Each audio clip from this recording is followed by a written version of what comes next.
अगर माननीय मुख्यमंत्री ने संबंध अच्छे बनाए होते, माननीय प्रधानमंत्री जी से अच्छे संबंध बनाए होते, वित्त मंत्री से अच्छे संबंध बनाए होते, तो हम जो आरडीजी की चर्चा यहाँ बार बार करते हैं, शायद ये दिन हमें देखने नहीं मिलता। अगर संबंध नहीं बनाए तो इसी की वजह से कई बार नुकसान भी होता है। अगर उनको हमने आगे भी अभी भी सुधारना है तो हम सबको संबंध अच्छे बनाना पड़ेंगे, मिलजुल के चलना पड़ेगा, प्रदेश के हित में काम करना पड़ेगा, जनता के हित में काम करना पड़ेगा। अगर हम प्रदेश के हित में काम करेंगे, जनता के हित में काम करेंगे, तो मैं कहना चाहता हूं आपको भी लोग याद रखेंगे। गांव की बात करते हैं, गांव की अर्थव्यवस्था की बात करते हैं, गांव को ठीक करेंगे, गांव के विकास की बात करते हैं। आपने माननीय मुख्यमंत्री जी, आपने विधायक निधि को कम कर दिया। अगर गांव का विकास करना है तो विधायक निधि को आपको जारी रखना पड़ेगा, तब हमारे गांव का विकास। जो आपने वादा किया था, किसानों से वादा किया था कि गाय का दूध हम 80 रुपए किलो खरीदेंगे, भैंस का दूध 100 रुपए किलो खरीदेंगे, आप उस अपने वादे को पूरा करिए, तब गांव का किसान खुशहाल होगा। माननीय सभापति महोदया, ये सरकार का चौथा बजट है और सरकार का जब चौथा बजता तो प्रदेश के लोगों को बहुत सी उम्मीदें थी कि सरकार, प्रदेश की जनता को बहुत सी उम्मीदें थी कि इस बजट में हमारे नौजवान युवा हो, जो बेरोजगार हैं, उनके लिए रोजगार के दरवाजे खुलेंगे। हमारी बहनें जो लगभग चौथे बजट तक इंतजार कर रही थी कि हमें 1500 रुपए मिलेगा, और हमारे किसानों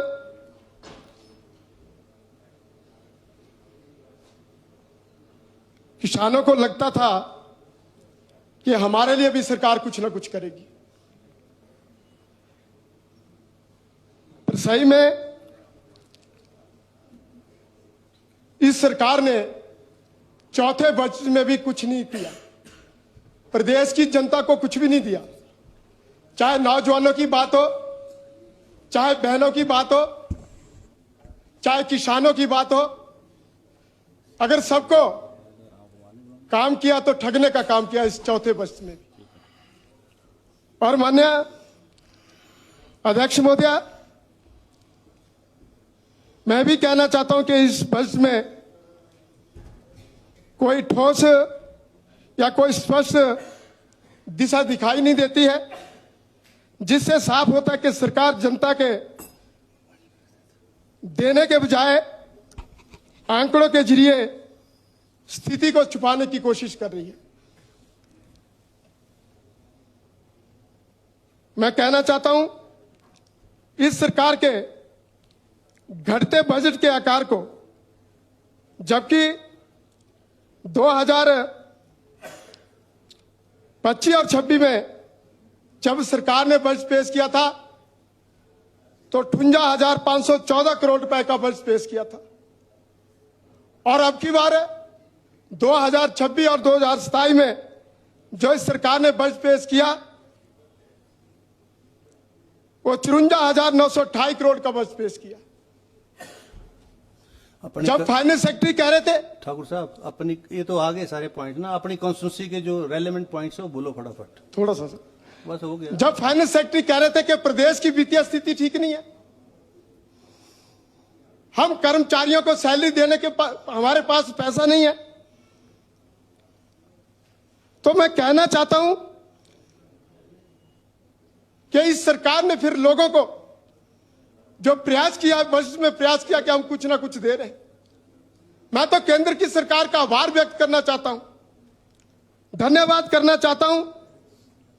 चाहे पीडीएनए की बात हो, आज पीडीएनए में 2000 करोड़ रुपए अगर हमारे प्रदेश में आया है, अगर जितने भी काम चले हैं, सड़कों के काम हो रहे हैं, बरसात में आपदा के टाइम जो सड़कें टूट गई थी, जहां डंगे लगने की बात हो, पैचवर्क की बात हो, टायरिंग की बात हो, कलवर्ट की बात हो, अगर ये पैसा नहीं आता तो शायद सड़कों के काम हमारे प्रदेश में नहीं होते।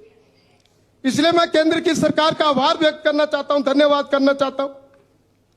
यहां माननीय मुख्यमंत्री ने बड़ी बड़ी घोषणा की। उन्होंने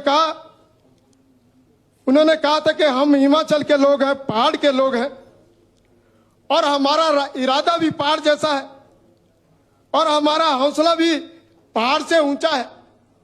पर माननीय अध्यक्ष महोदय, जब पेड़ बड़ा होता है तो सबको अपेक्षा होती है कि बड़े फल लगेंगे, और जब पेड़ बड़ा होता है तो सबको अपेक्षा होती है गर्मियों में सबको छाया मिलेगी।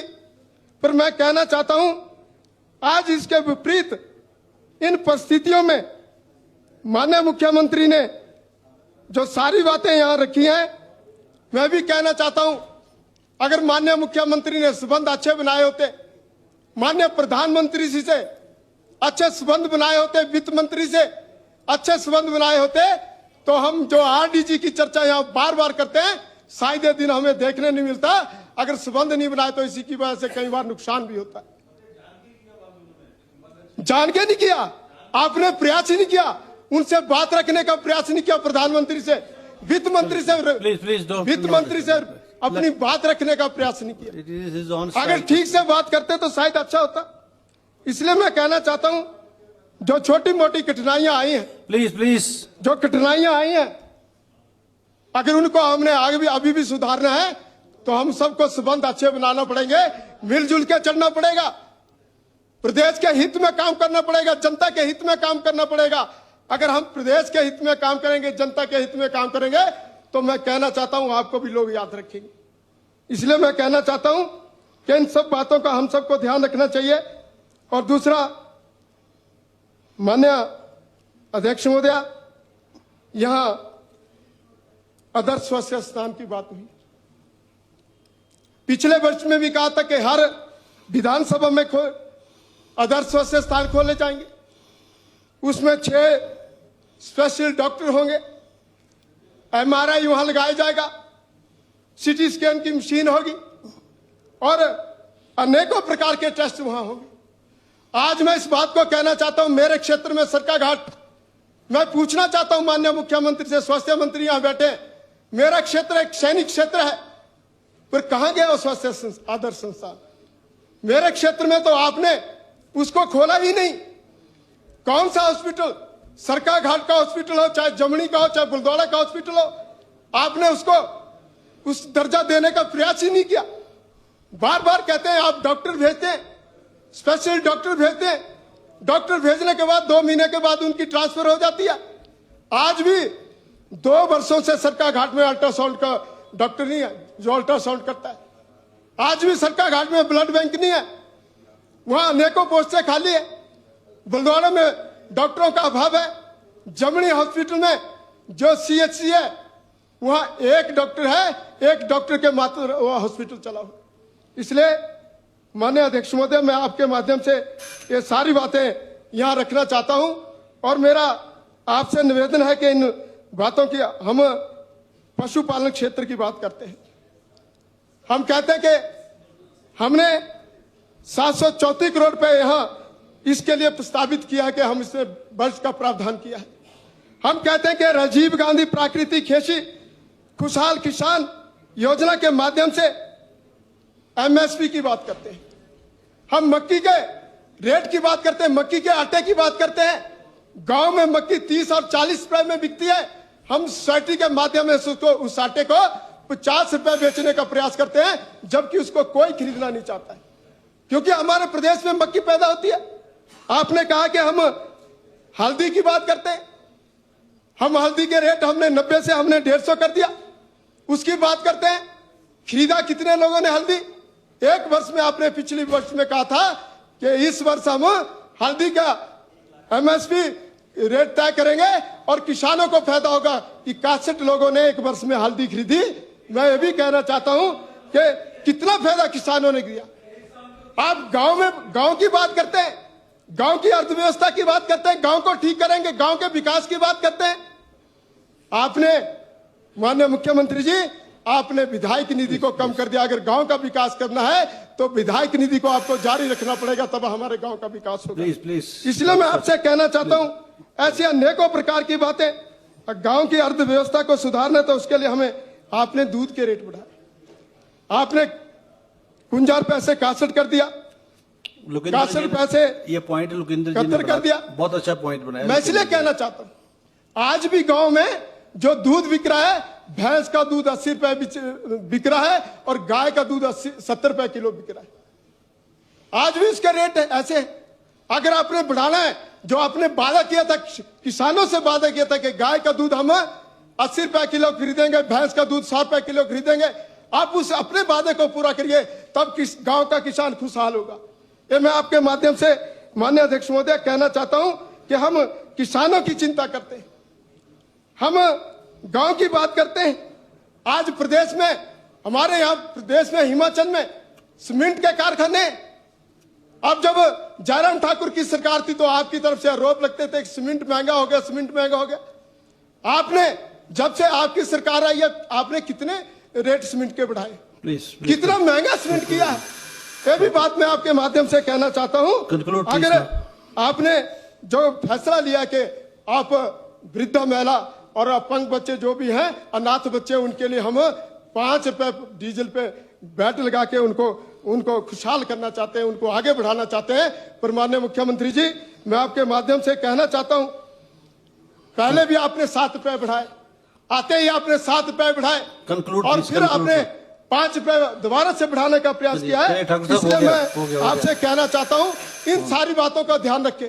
जो आपने गारंटियां दी हैं, जो गारंटियों पे बात की है, छोड़ो हो गया, 10 गारंटियों में बात करेंगे, वो आ गई है। मैं कहना चाहता हूं, आपका चौथा वर्ष है, आप उनको पूरा करने का प्रयास करें, तब फिर लोग आपको याद रखेंगे। मैं इतनी बात कह के, इन सारी बातों को कह, मैं क्योंकि माननीय अध्यक्ष महोदय, हमें तो लास्ट में बुलाया जाता है, फिर 10 मिनट के 8 मिनट के बाद घंटी बजना शुरू हो जाती है। आप कम से कम जो नए विधायक है, उनका कृपया करके आप नहीं ध्यान रखेंगे तो कैसे चलेगा। इसलिए मेरा आपसे निवेदन है, बहुत अच्छा इन सारी बातों का ध्यान रखते हुए मैं माननीय मुख्यमंत्री से कहना चाहता हूं कि आप इन सारी बातों को, जो आपने 10 गारंटियां दी थी, उनको पूरा करने का प्रयास करें।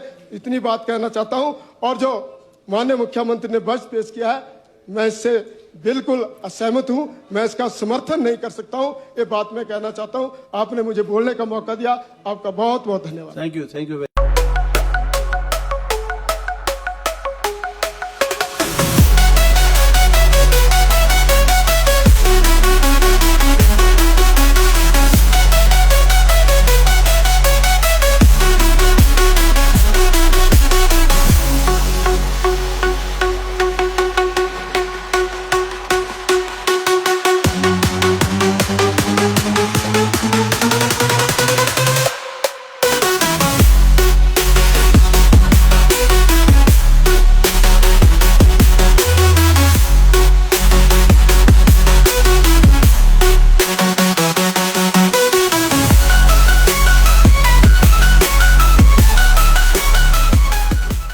त्योहार की इस सुहानी सीजन में गोयल मोटर्स नेटवर्क की सोलन और शिमला स्थित नेक्सा शोरूम में पाई इंडिया की सबसे पसंदीदा गाड़ियों पर खास ऑफर। इग्निस, बिलेनो, फ्रॉन्स, जिमनी और ग्रैंड विटारा जैसी शानदार गाड़ियों को खरीदने का साल का सबसे बेहतर वक्त। नेक्सा का खास ब्लैक एडिशन उपलब्ध है। सभी तरह की गाड़ियों से एक्सचेंज और अपग्रेड ऑफर भी।